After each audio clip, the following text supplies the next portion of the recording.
It's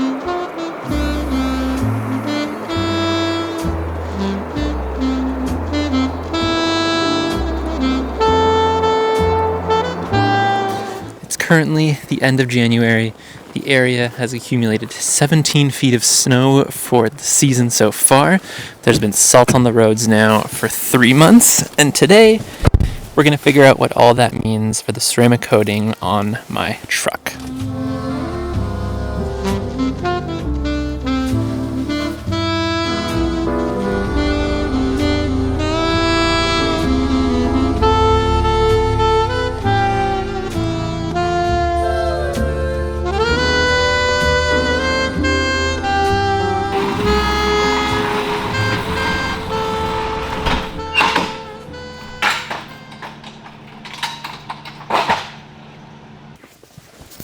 We are going to jump right into this. So this is my 2024 Toyota Tacoma. It has XPEL PPF on the whole front end, bumper, grille, headlights, hood, fenders, mirrors, pillars, the bottom half of the doors, and the front of the bed sides. The whole truck is coated in Geon Infinite Base 1. The wheels are coated in Kamikaze Stance, which is their wheel coating. And I live in Ontario, and in Ontario we use brine on the roads. It's a water and 23% solid rock salt mixture. So instead of little pebbles of salt hitting your truck, we actually have this liquid mixture that gets into every nook and cranny on your vehicle and basically just eats it alive. There are places where it is snowier, colder for longer, but in terms of what they're using on the roads, I believe Ontario is one of the worst places in the world. There are other provinces in Canada that are using things like sand, more natural minerals, which would be fantastic, but unfortunately the reality in Ontario is that we're getting the brine every single winter. So the focus on today's video is going to see how this coating holds up against that brine. This truck was coated back in July, so about 6 months ago. During the summer months, it was washed either weekly or bi-weekly with no additive products. It was just performance from the coating. It was always phenomenal, so I didn't need to add anything, and I never wanted to. I have not washed this truck since October, so it's been about 3 months pure brine just sitting on it. It's rained a couple of times, so it has got rinsed here and there, but in terms of an actual wash, absolutely zero. And I do want to say there's going to be zero negativity whatsoever towards the coating companies, any of them. This is some of the worst conditions that these coatings can stand up against. It doesn't matter what Jimbo throws at a coating in a torture test. Driving your vehicle in these conditions is worse than anything. It's just eating these vehicles alive. So the focus of today, I want to show you guys and demonstrate what it really does to a truck. And I think this is a fairly good example being a newer truck and a newer coating. Everything's fresh, so we should get some real life results. First thing we're going to start with is the wheels, of course. What I'm going to use to clean the wheels is Armor Detail Supply wheel cleaner and tire cleaner. If you guys need a new wheel cleaner, you're kind of running out, or you just want to switch it up for spring, head over to CARZILLA, head over to TLC Supplies, use the code CHROMATIC, save yourself a little bit of money, and pick up this dynamic duo right here. I promise you it is phenomenal. This tire cleaner pulls out browning and prevents blooming quicker than I've ever seen any tire cleaner do before. And this wheel cleaner, if you watch this channel, you'll know I typically apply an iron remover and then something in a foamer like PNS Brake Buster. This eliminates 2 steps, turns it into 1. It has an iron remover built into it with the same, if not better, results as using the 2 products. So this right here is my current go-to. So we're going to rinse down the wheels, apply our wheel cleaner to the wheels, tire cleaner to the tires, and get to scrubbing.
wheels are clean, the tires are clean. The ADS tire cleaner did a phenomenal job.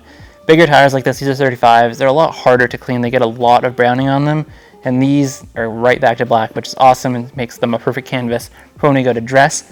In terms of the ceramic coating, did it pass? I think it did. It survived winter.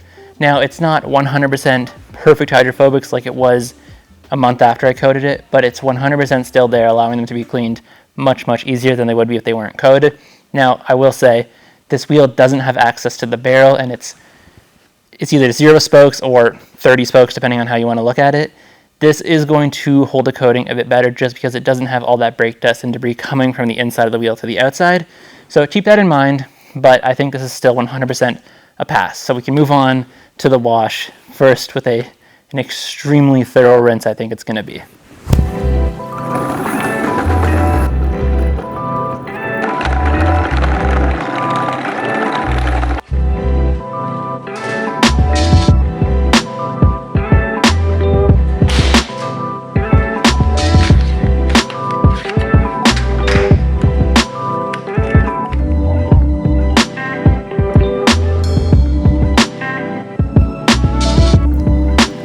In the foam cannon, we have Coach Chemi GSF. This is a pH neutral soap. Yes, the truck is absolutely filthy, but because it's coated, we do want to use something pH neutral to try and maintain the coating as much as possible. If we need to move into a little bit more aggressive decon steps afterwards, we will. But first, we're going to foam it, let it dwell, rinse it, put some soap in a bucket, 2-bucket wash top to bottom. We'll rinse it again, and then see what type of water behavior we're working with and see if we need to move into maybe a tar remover or an iron remover, etc.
Typically, I like to use wash mitts, but because the truck is so dirty, I think a microfiber towel is going to be better because it has 8 different sides. I can flip it and fold it for each different panel, halfway through a panel. That way I'm just introducing as little marring from dirt getting caught in the wash mitt as possible.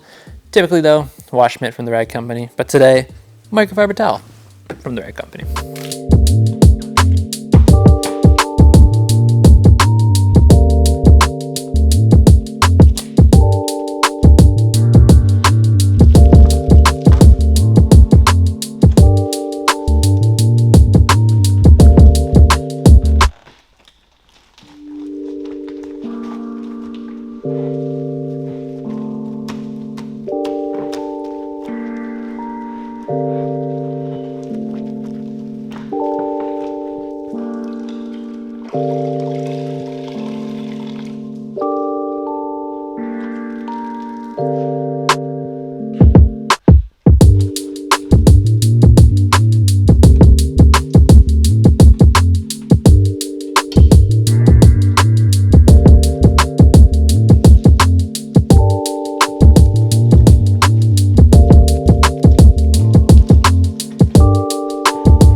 I think we won. I'm not sure what you guys were expecting in terms of hydrophobics on the truck, but I'd say they're at about 80 to possibly 90% of what they were before the winter, which I think is pretty crazy for it sitting for so long. Now, what we do need to take into consideration, the paint or the coating still could be clogged. If you run your hand down it, it's very, very smooth still, so I don't think a tar remover is going to be necessary now. But what I would like to try and bring back some more of the hydrophobicity is a dedicated iron remover. So because the paint was smooth, I didn't feel anything stuck to it. We don't need to go ahead with a tar remover, but an iron remover is going to allow us to remove anything that has embedded itself in the actual coating or the clear coat, depending on how you want to look at that. So I'm going to spray this all over the truck, let it dwell for a few minutes. I'll show you if it reacts at all. It's a little bit hard to see on dark gray, but it should show something if it does. We'll rinse it, see if we improved any of the hydrophobic properties whatsoever. And then after that, I am going to top the truck with a sealant just because there are a few months left of winter and I really want to protect the coating as much as I can.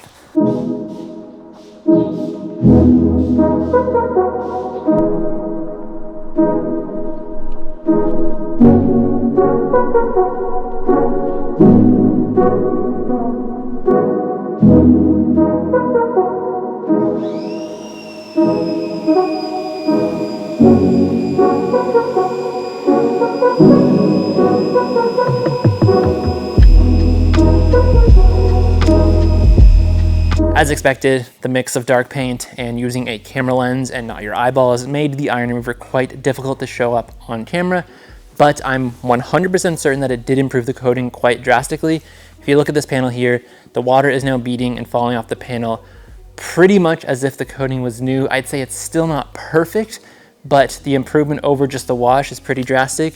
Now we're going to move into the final step, throwing on some protection, and for that we're going to be using Armor Detail Supply Easy Beads Touchless Sealant. If you're familiar with detailing products, you'll probably know what a touchless sealant is. You take a wet panel, spray this across it, and immediately rinse it off with a high power stream of water, like a pressure washer. This is going to create a chemical reaction and seal the paint in a super easy step, which is great for stuff like this where you're just topping off a coating and you want just a little bit extra protection. I have never actually used Armor Detail Supply Easy Beads, but if you follow this channel, you'll know I use Geon Wet Coat, and this is the exact same concept. So I'm going to try this one, see how I like it out. Maybe I'll switch this one more permanently, but I love these type of touchless sealants just because of how easy they are. If you're in a rush, if you are a detailer and you have to finally wash your own vehicle, I know none of us actually do that very often, but this does make it a whole lot easier. So I'm not going to film too much of this. It's going to be basically the exact same as the coating, just more protected for the rest of the winter.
I think we walked away with what is a big fat W. I don't know what you guys were expecting, but I had my doubts. Now, I shouldn't be doubting Geon. Never failed me in the past, but just with how long the truck was left, I was concerned a little bit, but I was wrong, and I'm happy to be wrong. So, can a ceramic coating survive in a Canadian winter? Yes.